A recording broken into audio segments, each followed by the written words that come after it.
منظرنامے سے آپ کو بتائیں، چین کی مدد سے لاطینی امریکہ میں پہلی اسمارٹ اور گرین بندرگاہ کا افتتاح۔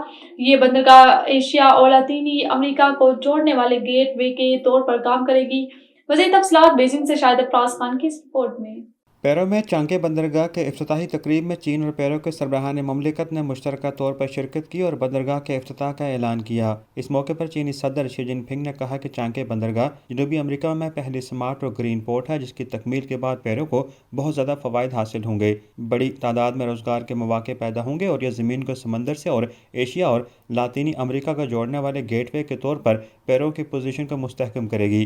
صدر شی نے کہا کہ 2000 سال سے زائد عرصہ پہلے چینی قوم کے آباء و اجداد نے مشرق اور مغرب کو ملانے والی میری ٹائم سلک روڈ تعمیر کی تھی۔ چانگے سے شنگھائی تک کا یہ راستہ نہ صرف پیرو میں بیلٹ اینڈ روڈ انیشیٹو کا ثمر ہے، بلکہ نئے عہد میں ایک نئے ایشیا لاطینی امریکہ زمینی سمندری راہداری کا آغاز بھی ہے۔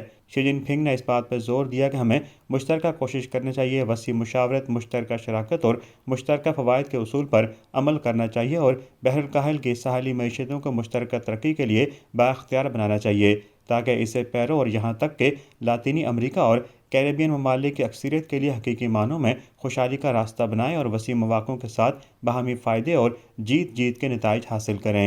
ایک بڑی ذمہ دار طاقت کے طور پر چین نے ہمیشہ دنیا میں تعمیری کردار ادا کیا ہے اور آج لاطینی امریکہ سمیت دیگر ترقی پذیر ممالک میں بنیادی ڈھانچوں کے منصوبوں کی تعمیر سے دنیا کو آپس میں مزید جوڑ رہا ہے۔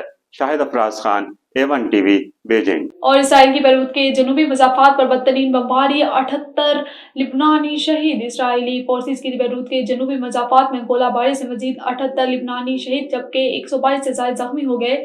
لبنان میں شہداء کی مجموعی تعداد 3445 ہو گئی، 14599 افراد زخمی ہو چکے ہیں۔